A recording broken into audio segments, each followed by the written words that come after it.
EF2 to EF3 tornado hit France, a tornado that normally flattens whole neighborhoods in the US. Why didn't that happen in France? The walls that didn't move, but the images are absolutely frightening.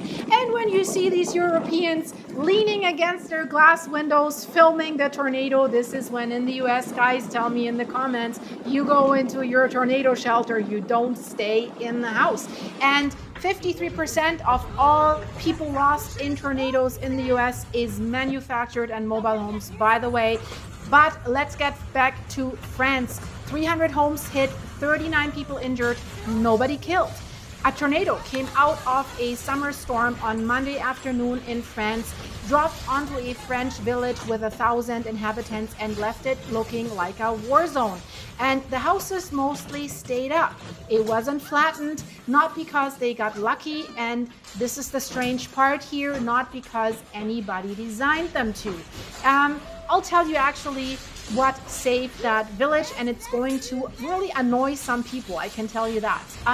If you spent 18 years working in geology, drilling and logging around in China, Mongolia, across Europe, South America, and North America like I did, and on the other side of that work, I've built large structures designed and built to code against seismic loading, wind loading, storm, earthquakes, and looking at the static calculations and looking at the specific reinforcement for each scenario. So when you now, in my case, see what's happening in France, well, it gets you thinking. So when I look at that wrecked village, I'm not looking at the mess. I'm looking at the walls that are still standing. And of course, you're asking, and I'm asking why.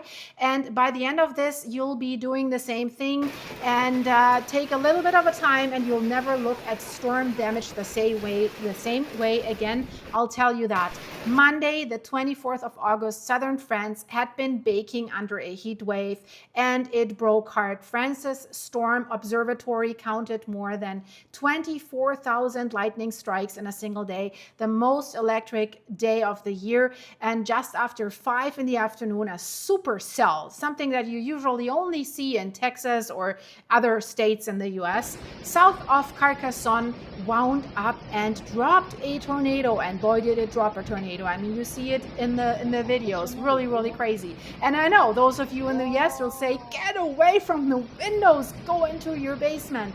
So many people actually filmed it from villages miles away, and that footage is really real. The village that was hit the hardest, Pomas, a village of 985 people. It was founded in the 9th century. There's a chateau there with a square tower that's been standing basically for decades, centuries. 300 homes are damaged and cars are destroyed, 1,600 households in the dark, part of like 21,000 across southern France. In that night, the French Interior Minister called it a tornado of rare intensity. And something like this is rare in Europe. Rescue teams went to the rubble on Tuesday looking for missing people. They didn't find any. Nobody was missing. So now quick questions. How many tornadoes do you think France gets in a year? Most people would answer, especially if they're in France, they would say 0. Tornadoes are an American thing, right? Kansas, Oklahoma, Texas, farmhouse, a small dog, something like this. France gets between 40 and 50 actually every single year, but they're just usually so weak that nobody really thinks that they're tornadoes. Usually they hit a field or something like this, and nobody outside the weather departments ever sees or hears about it.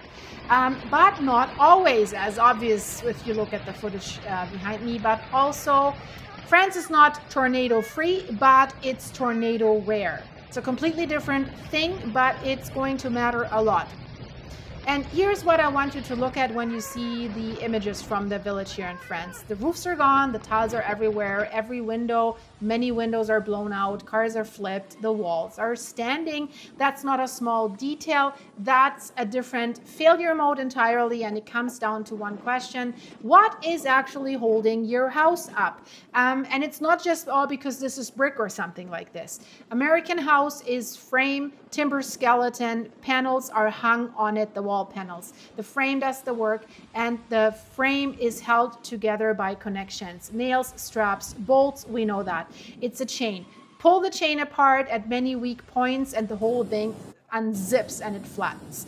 The roof sheathing peels, the roof leaves, the walls lose their support, and then the walls go. An old French village house is not a frame.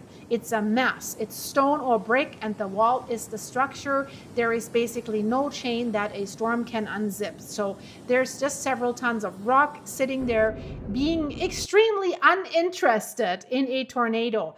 And here's the annoying part that I promised you.